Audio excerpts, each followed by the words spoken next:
El capítulo 6 de Éter, el primero de esta lección, comienza con las siguientes palabras. Yo, Moroni, empiezo a contar la historia de Jared y de su hermano.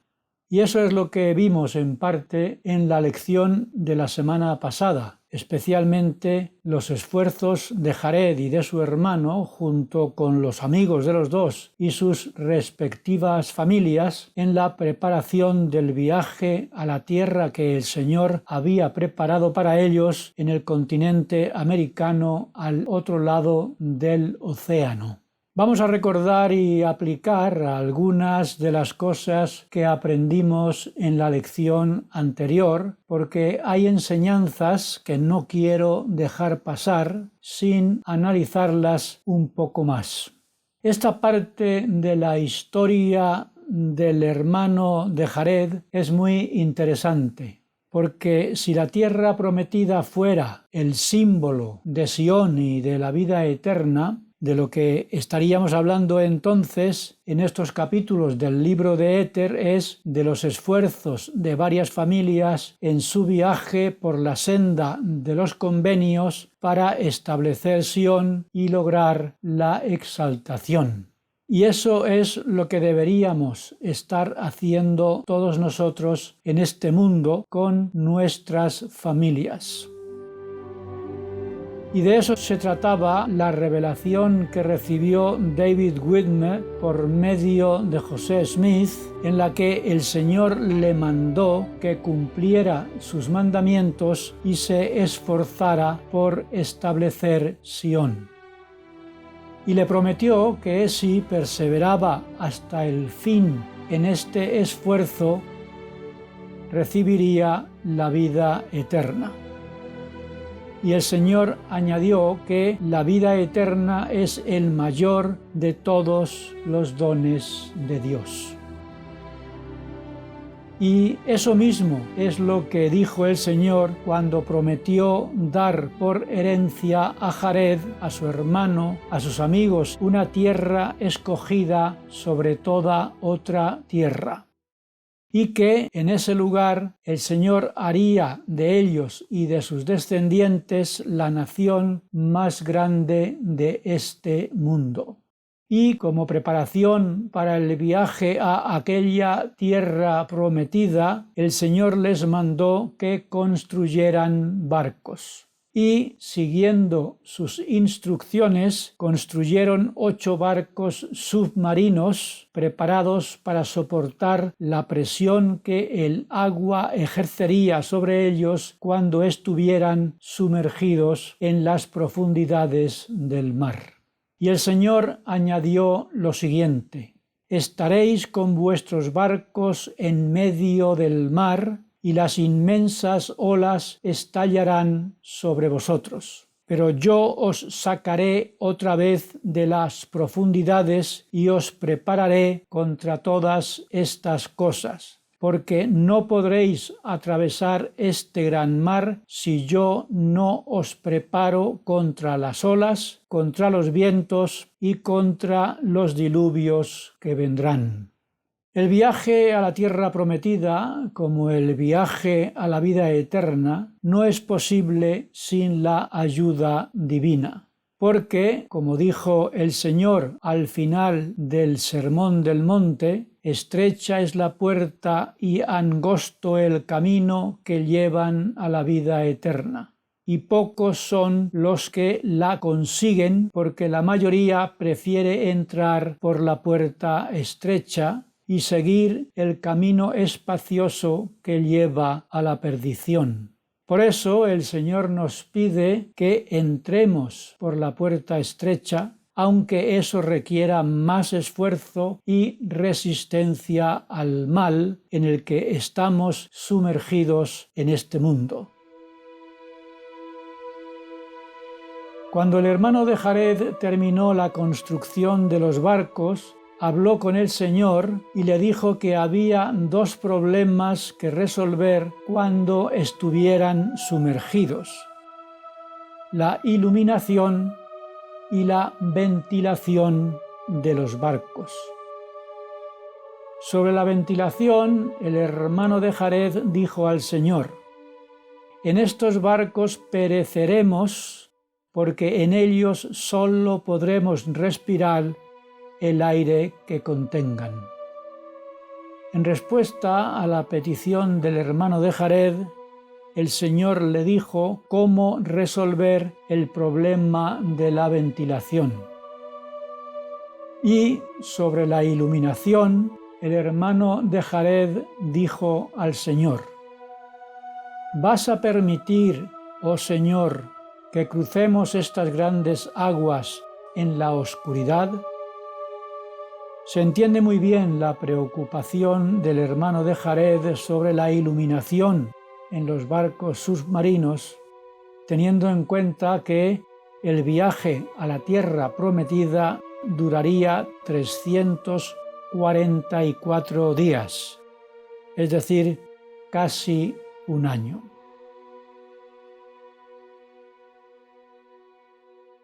En nuestro viaje a la vida eterna en este mundo, en el que nos encontramos muchas veces sumergidos en las tinieblas, también nosotros hacemos la misma pregunta. ¿Vas a permitir, oh Señor, que vivamos en este mundo en la oscuridad? En España, la primera ley de libertad religiosa se aprobó en el año 1967. La Iglesia de Jesucristo de los Santos de los Últimos Días se legalizó en 1968.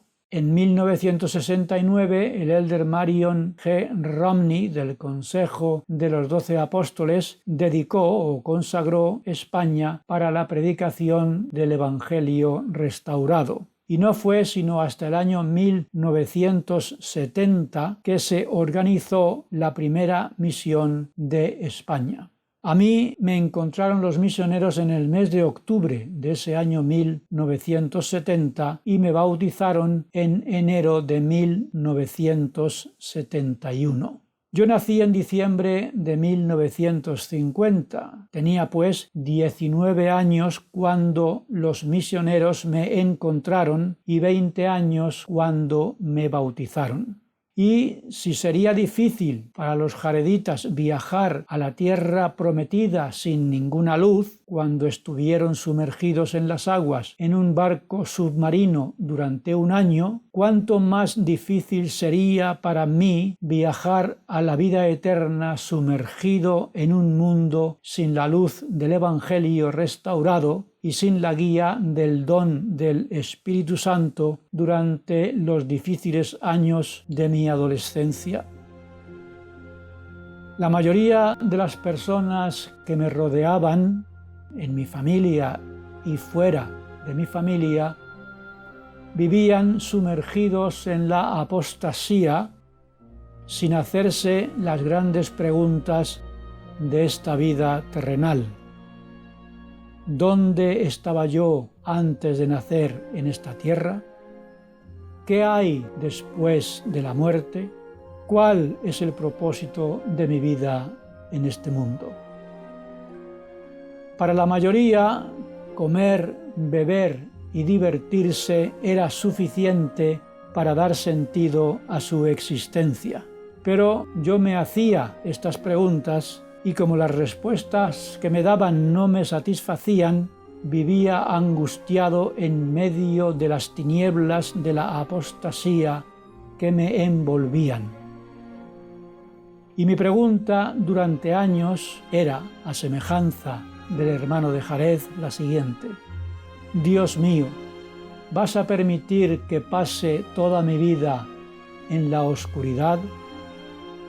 Porque muchas noches me las pasaba llorando angustiado mientras mis hermanos y mis padres dormían.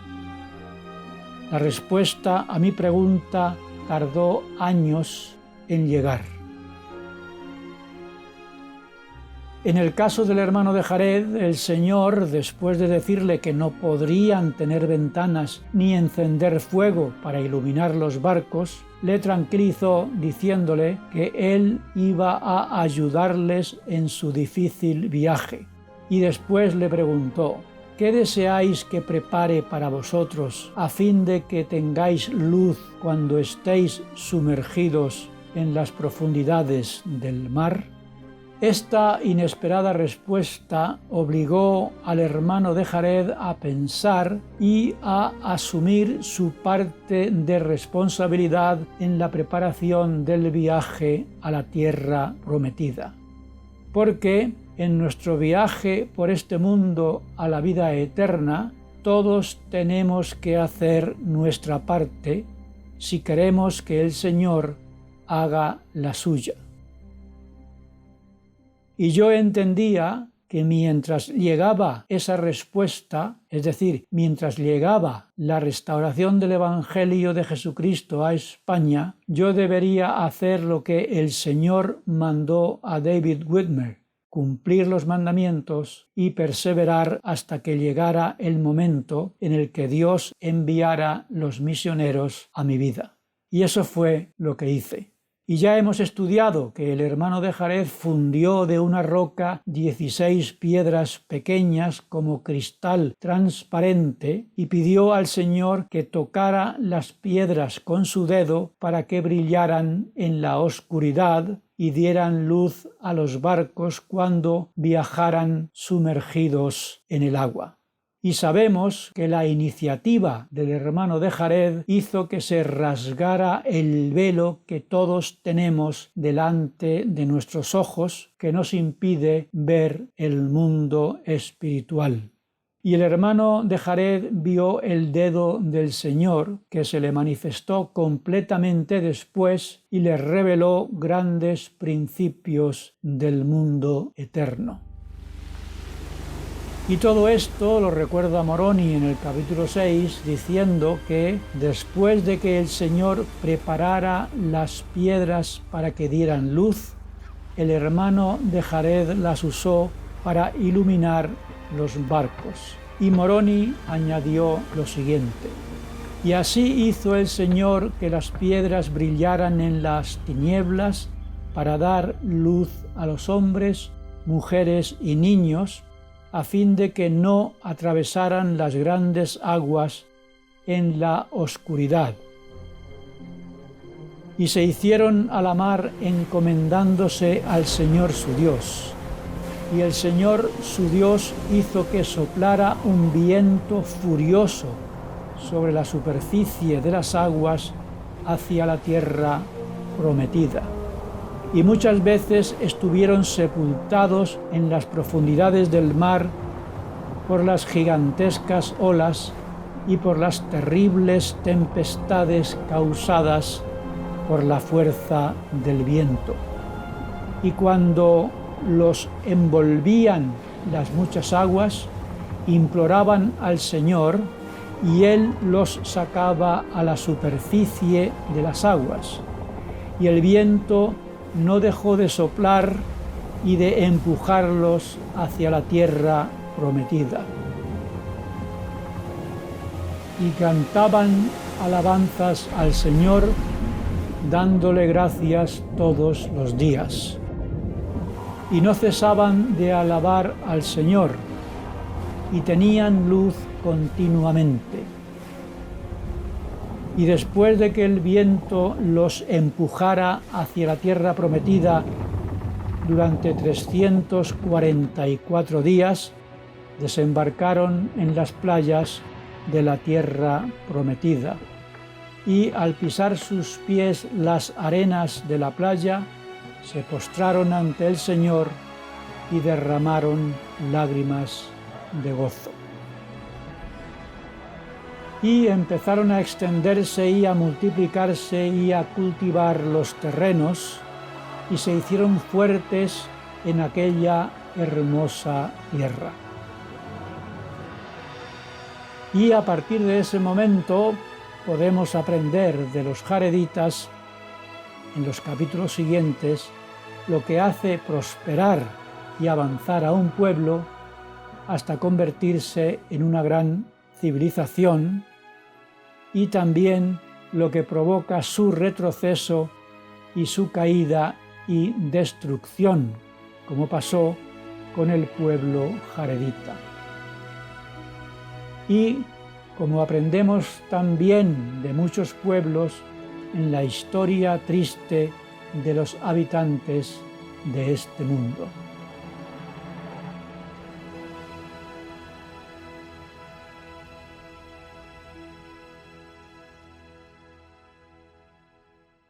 Y el primer error lo cometieron los jareditas cuando el hermano de Jared empezó a envejecer y vio que pronto tendría que descender a la tumba. Y dijo a Jared: reunamos a nuestro pueblo para saber qué desean de nosotros antes de que abandonemos este mundo. Y el pueblo les pidió que ungieran a uno de sus hijos para que fuera su rey.